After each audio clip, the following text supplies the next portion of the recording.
रहे हैं star news Chhattisgarh. Chhattisgarh में दूसरे चरण के लिए नामांकन का सोमवार को आखिरी दिन था।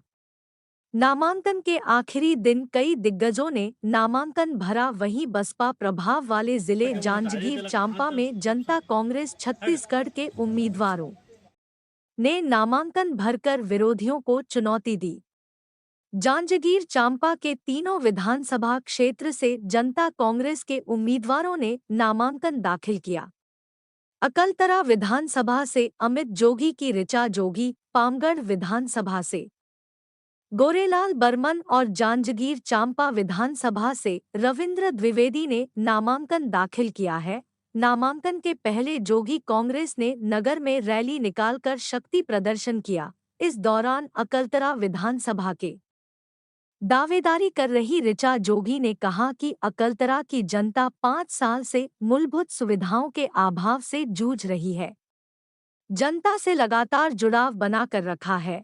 अब समय आ गया है कि चाहे कितने भी दावेदार क्यों ना उतरे, जीत छत्तीसगढ़ जनता कांग्रेस की होगी। ऋचा जोगी जेसीसीजे प्रत्याशी अकलतरा। वहीं पामगढ़ विधानसभा क्षेत्र के प्रत्याशी गोरेलाल बर्मन ने कांग्रेस पार्टी को आड़े हाथ लेते हुए सर्वे को नाकारने का आरोप लगाया।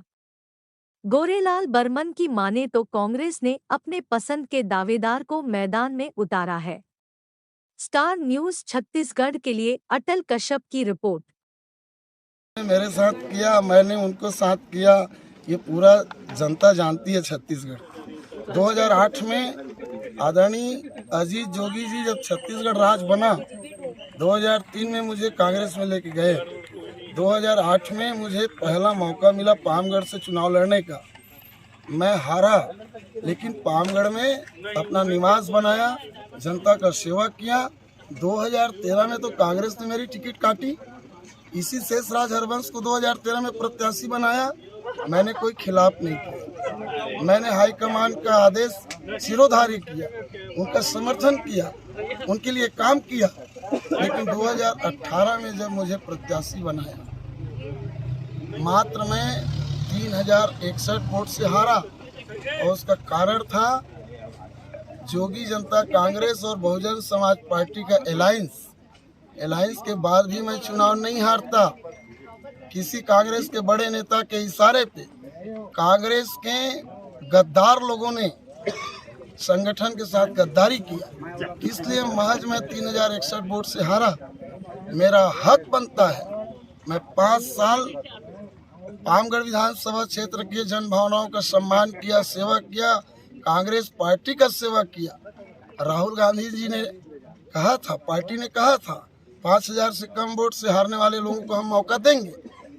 लेकिन जिस व्यक्ति को उन्होंने टिकट दिया, क्या वो पामगढ़ विधानसभा क्षेत्र की है? बिलासपुर से लाके प्रत्याशी पामगढ़ विधानसभा के मत्थे जड़ दिया गया। इसलिए जन भावनाओं का सम्मान और कार्यकर्ताओं का सम्मान रखने के लिए मैंने ये निर्णय लिया। कई पार्टियां मुझे ऑफर की, आप भी मुझे ऑफर किया, लेकिन चूंकि आप भी दिल्ली से संचालित होती है, जोगी जनता कांग्रेस छत्तीसगढ़ से संचालित होती है। ये छत्तीसगढ़ की पार्टी है, छत्तीसगढ़ महतारी की पार्टी है। इसलिए मैंने जोगी जनता कांग्रेस को स्वीकार किया।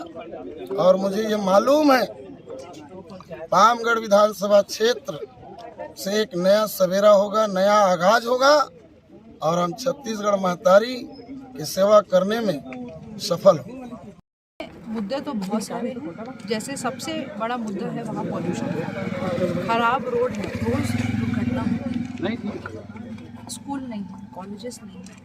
यहाँ तक कि एक बहुत ही मामूली जो एक चीज़ होती है, बेसिक नीड जिसको कहते हैं, तालाब में पचरी हमारी माताओं और बहनों की, वो नहीं है, उसका अभाव है। तो जब इतनी छोटी सी चीज़ जब जैसे लोग जब अभाव में हैं, तो फिर बड़ी चीज़ों का क्या मैं बोलूँ, तो ऐसे बहुत सारे समस्याएं हैं और लोग उससे परिश्रम कर रहे हैं, संघर्ष कर रहे हैं। उस संघर्ष से मुझको उनको निकालना है। पिछले जोगी कांग्रेस जनता जोगी छत्तीसगढ़ जनता जोगी जो हमारी पार्टी है वो अपने आप में सक्षम है। इसलिए हमें किसी भी गठबंधन की आवश्यकता नहीं पड़ी। और हमारी जो विचारधारा है, जो स्वर्गीय हमारे प्रथम मुख्यमंत्री परम श्रद्धेय अजीत जोगी जी जो हमारे बाबूजी हैं, उनका यही सपना था कि छत्तीसगढ़ का संपूर्ण विकास, छत्तीसगढ़ का निर्णय छत्तीसगढ़ में, और छत्तीसगढ़ की अमीर धरती से गरीबी को हटाना है। और यही हमारा नारा है कि जोगी के 10 कदम गरीबी खत्म।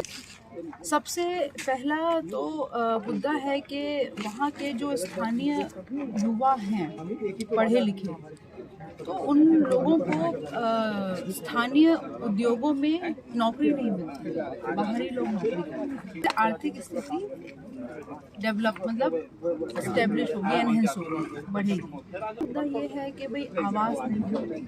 आवास एक बहुत बड़ा मुद्दा है। हर घर में, हर गांव में आवास की समस्या है। साथ में वहाँ स्कूल नहीं है, कॉलेजेस नहीं है, ये भी बहुत बड़ा मुद्दा है। स्वास्थ्य केंद्र नहीं है, ये भी बहुत बड़ा। साथ में पॉल्यूशन बहुत ज़्यादा है। और आप जाएंगे तो वो यही कहेंगे कि यहाँ गुंडागर्दी है। आपका घोषणा पत्र कब जारी किया? नहीं, हमने शपथ पत्र जारी कर दिया और छत्तीसगढ़ का एक एक युवक, एक एक बुजुर्ग, एक एक माँ और एक एक बहन उस शपथ पत्र को पढ़